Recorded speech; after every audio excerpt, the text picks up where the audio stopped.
Olá, está começando mais um Extra Classe, uma iniciativa do Sindicato dos Professores de Escolas Particulares. O programa de hoje traz uma entrevista sobre o direito à educação. Está no texto da Constituição brasileira. A educação é um direito de todos e um dever do Estado. E o ensino deve ser ministrado com base em alguns princípios, entre eles a igualdade de condições para o acesso e permanência na escola, a gratuidade da oferta em estabelecimentos oficiais e a garantia de padrão de qualidade. Mas apesar de estarem presentes na Constituição, ainda hoje os desafios são muitos para que esses e outros direitos saiam do papel e passem a fazer parte da realidade dos estudantes brasileiros. E quem está aqui conosco para falar sobre este assunto é o cientista político Daniel Cara, coordenador-geral da Campanha Nacional pelo Direito à Educação, entidade composta por um grupo de organizações e representantes da sociedade civil com o objetivo de atuar pela efetivação e ampliação dos direitos educacionais para todos. Olá, Daniel Cara, seja bem-vindo, é um prazer mais uma vez recebê-lo aqui em nosso programa. Olá, é um prazer estar aqui com vocês.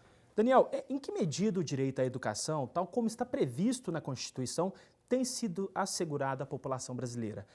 Você diria que estamos muito distante ou não de cumprir o que diz a Constituição? Nós somos muito distantes, né? A Constituição vai dizer que o direito à educação ele precisa preparar o cidadão para a vida, o que significa o seu desenvolvimento pessoal, o seu desenvolvimento em termos de participação na vida cidadã e também a sua preparação para a vida produtiva, o que significa que ele tem a capacidade de ingressar em qualquer área do mercado de trabalho. Isso está muito distante de acontecer. Nós temos no direito à educação dois aspectos que não podem ser indissociados, que tem que sempre caminhar junto.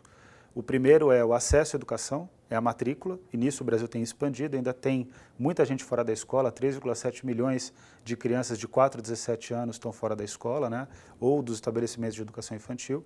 Então a gente ainda tem um desafio em termos de expansão, mas tem um outro aspecto do direito à educação que é fundamental, que é a qualidade da educação. O direito à educação só existe com acesso à educação e qualidade da educação. E nesse sentido a gente está muito atrasado no Brasil. Agora, Daniel, nesse sentido, o que precisaria ser feito para que a sociedade pudesse definir melhor a responsabilidade de cada ente federado, por exemplo, dos estados, da União, dos municípios, na oferta dessa educação, na oferta com qualidade, inclusive? Porque a cada vez que se discute, o Estado joga a responsabilidade para o município ou para a União diz que a responsabilidade é das prefeituras, enfim. Como equacionar melhor isso? É possível? Então, é possível. A Constituição ela dá 3 alternativas, e a área de educação é a única que tem 3 alternativas constitucionais para cumprir e garantir o direito à educação. O primeiro é estabelecer leis de cooperação entre os entes federados. Então, a União, que é o governo federal, tem que cooperar com os governos estaduais têm que cooperar com os governos municipais, e a União, diretamente com os governos municipais, quer dizer, todos precisam cooperar no sentido de garantir uma matrícula com padrão de qualidade. A segunda alternativa constitucional é o regime de colaboração.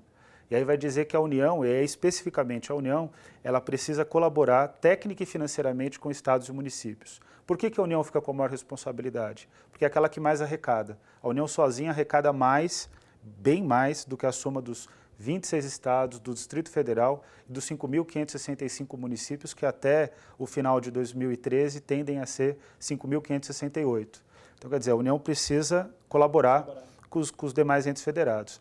E no artigo 214, já no finalzinho do capítulo da educação na Constituição Federal, a Constituição vai dizer que é preciso estabelecer um Sistema Nacional de Educação.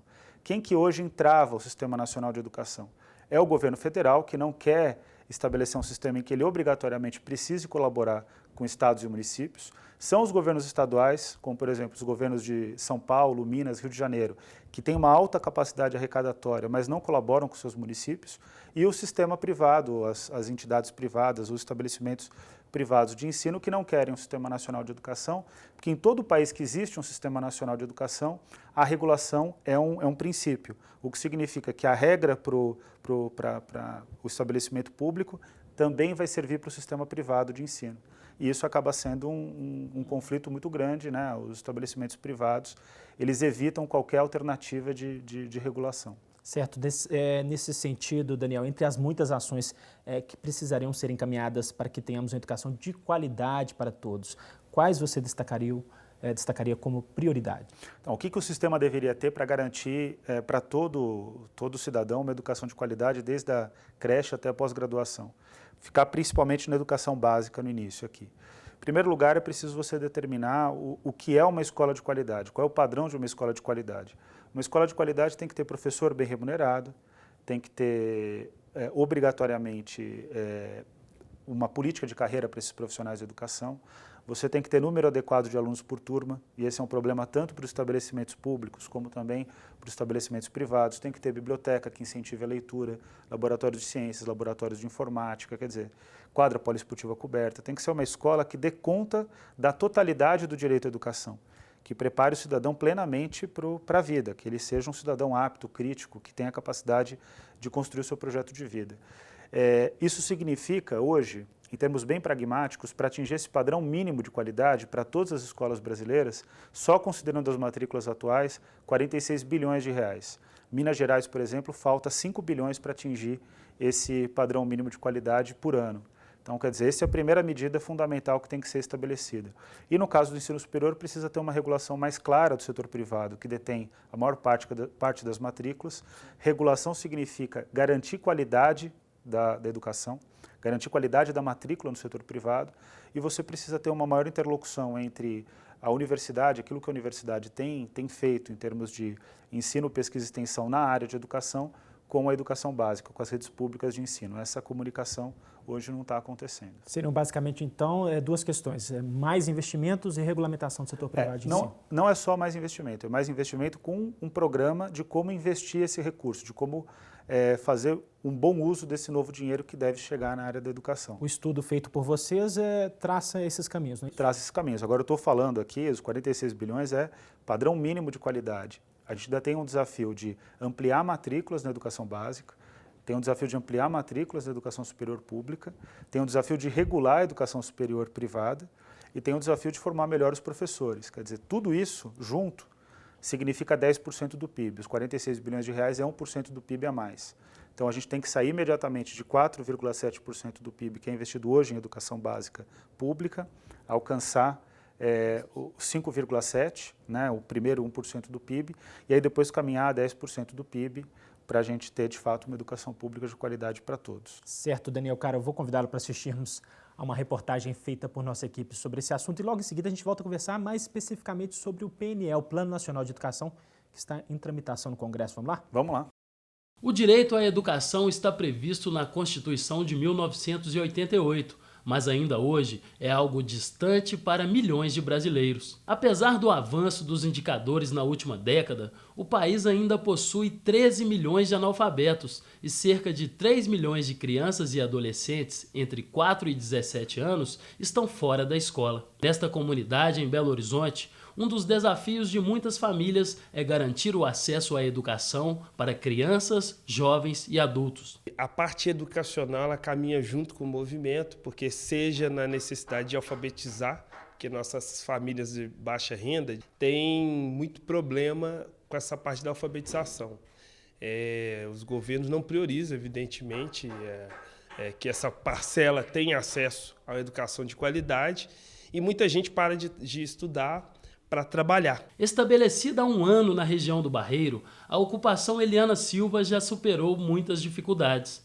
São 300 famílias que trabalham na construção das casas e organização do bairro e sonham com um futuro melhor. A alfabetização mesmo, conhecimento das letras, da leitura, da escrita, né, ela faz muita diferença na vida das pessoas. E é coisa simples, como pegar um ônibus sozinho, conseguir tomar o remédio certo na hora certa, porque consegue identificar o horário, conferir o seu troco lá no supermercado e ver se não está sendo passado para trás. Isso é muito importante e faz muita diferença. Diante da falta de vagas nas escolas da região, uma das principais preocupações da comunidade é a construção dessa creche, que vai atender a cerca de 60 famílias e possibilitar que as mães busquem uma ocupação profissional. A creche pode evitar que muitas crianças fiquem fora da sala de aula. É uma luta constante. Desde que eu vim aqui para a capital, vaga na creche pública é praticamente impossível. A creche é uma esperança muito grande da gente aqui para dar sequência para a vida, para trabalhar, para para a criança ficar mais segura, né, para a segurança das crianças e crescimento também das crianças, né. Em Minas Gerais, conforme denúncia do sindicato que representa os professores da rede pública, faltam cerca de 700 mil vagas na educação infantil e 800 mil no ensino médio. Quando não conseguem a vaga que é garantida por lei, as famílias podem procurar os conselhos tutelares municipais. O órgão deve intervir em favor das crianças e encaminhar à Justiça o pedido da vaga. Só em 2013 foram 7 mil casos em Belo Horizonte. Nós temos o poder de requisitar, requisitamos do Poder Executivo, requisitamos da Secretaria de Educação, mas nem sempre essa requisição é atendida. Quando não é atendida porque a demanda é muito grande, não tem a vaga, nós podemos, então, acionar o Ministério Público, através da Defensoria Pública da Infância e Juventude, para que entre com ação, para que seja cumprido aí, de fato, então, esse direito da criança. Garantir o direito à educação para todos é um dever do poder público, mas na ausência do Estado, iniciativas populares têm ocupado esse espaço e transformado vidas. A mudança demais, muita mudança. Chega no lugar agora, eu já assino meu nome. E já que estou conhecendo as letras, já está me ensinando conta, né? Já sei. Se eu ir no supermercado agora, eu já sei o número, né? Sou mais feliz, agora sou feliz. Agora, Daniel, em que medida no novo Plano Nacional de Educação, que está em tramitação no Congresso há 3 anos, pode mudar o cenário da educação brasileira dentro desses parâmetros que estamos discutindo aqui? O novo plano, ele tem potencial para isso ou não? Ele teria, segundo a demanda constitucional, né? O que tem acontecido com o plano é que, ao longo do tempo, especialmente a tramitação no Senado Federal, ela significou uma desconsideração e um esvaziamento do plano. Então, o plano está sendo esvaziado e a responsabilidade do Estado em garantir o direito à educação está sendo diminuída a cada relatório. Então, cada relatório do Senado, o primeiro relatório da Comissão de Assuntos Econômicos, já foi uma grave derrota para a sociedade civil, porque ela desrespeita completamente as deliberações da Conferência Nacional de Educação de 2010, que foi dedicada a estabelecer diretrizes para o plano. O relatório da Comissão de Constituição e Justiça foi pior ainda, então ele recuou muito mais do que aquilo que era o texto original do Plano Nacional de Educação, elaborado pelo Ministério da Educação e que já não respeitava as deliberações da CONAI, e a gente conseguiu recuperar esse desrespeito na Câmara dos Deputados. O texto da Câmara é muito melhor do que o que está sendo tramitado no Senado. Então, a tendência hoje é que o plano seja esvaziado. E aí isso demonstra a forma como o Estado brasileiro encara a questão da educação. Não encara com prioridade, não encara como uma demanda fundamental para o desenvolvimento social e econômico do país. No sentido de que, para um país em que boa parte da população, a grande parte da população, não tem condição de pagar educação privada e que tem o direito à educação pública, porque ele está garantido na Constituição, e que em muitos casos o direito à educação pública é até melhor do que do que a qualidade, o direito não, né, do que a qualidade oferecida pelos estabelecimentos privados, especialmente na educação superior, no ensino técnico profissionalizante de nível médio, a realidade é que o governo está se eximindo de fazer o seu papel. Então, a gente tem aí o risco do Plano Nacional de Educação, depois de 4 anos de tramitação, porque logo completa 4 anos de tramitação, em dezembro de 2013, quase a gente já chega nesse cenário. A gente tem o risco do Plano Nacional de Educação ele surgir natimorto, quer dizer, ele surgir, ser aprovado, ser sancionado, mas na prática não trazer nenhuma novidade grande para a área, não trazer nenhum ânimo para que a área se estruture em termos de política de Estado. E quais foram, Daniel, as principais alterações que você considera aí que foram um retrocesso? Primeira alteração que foi um retrocesso, pegando do começo do plano até o fim, né? Nas metas de educação infantil e de educação especial, o texto da Câmara dos Deputados ele dava mais espaço à expansão da educação pública de qualidade na educação infantil e na educação especial. Isso foi alterado. O plano está pedindo na meta 5 a alfabetização de crianças aos 7 anos de idade, quer dizer, ou então até, em alguns casos, aos 6 anos de idade, porque depende da forma como os sistemas de ensino se organizam, né, em torno do país. O que significa que a gente vai diminuir a nossa exigência sobre a qualidade da alfabetização para alfabetizar de qualquer jeito só para dizer que cumpriu com a meta do plano. Sim.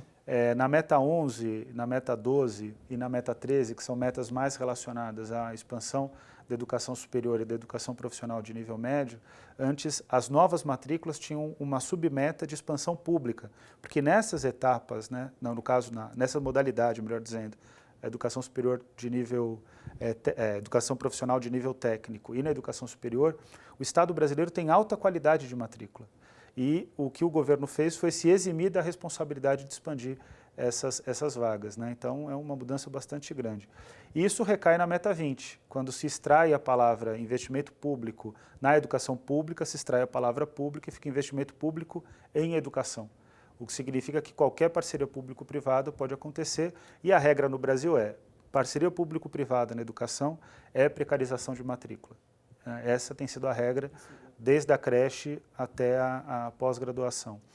E, assim, como já estava tudo muito ruim, né, dava para piorar um pouquinho mais, os senadores tiraram a responsabilidade da União de colaborar técnica e financeiramente com estados e municípios para a implementação do custo aluno-qualidade inicial e também do custo aluno-qualidade, que seria, o inicial é o que a gente desenvolveu, que é os 46 bilhões de reais que faltam por ano para garantir uma educação com padrão mínimo de qualidade. Mas, além do padrão mínimo de qualidade, a gente tem que buscar um padrão próximo dos países mais desenvolvidos.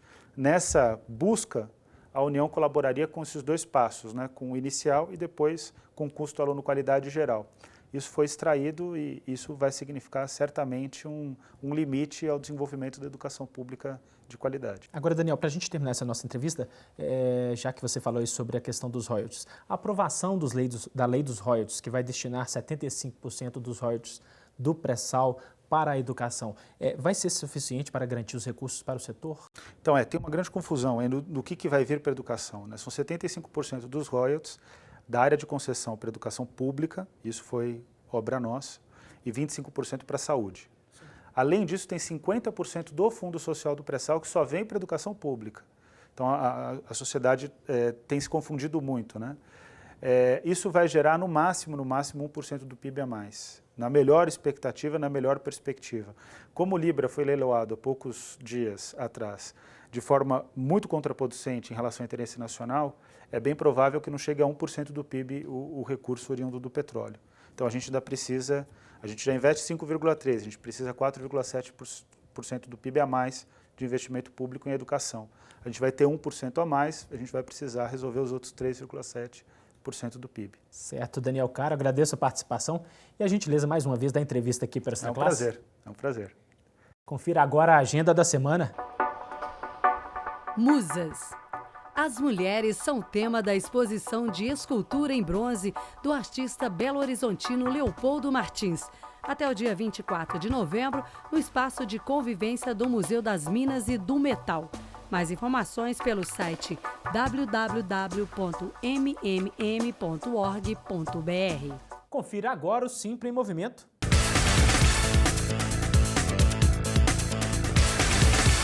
Mais de 100 entidades da sociedade civil organizaram um plebiscito popular para reduzir a conta de luz em Minas Gerais.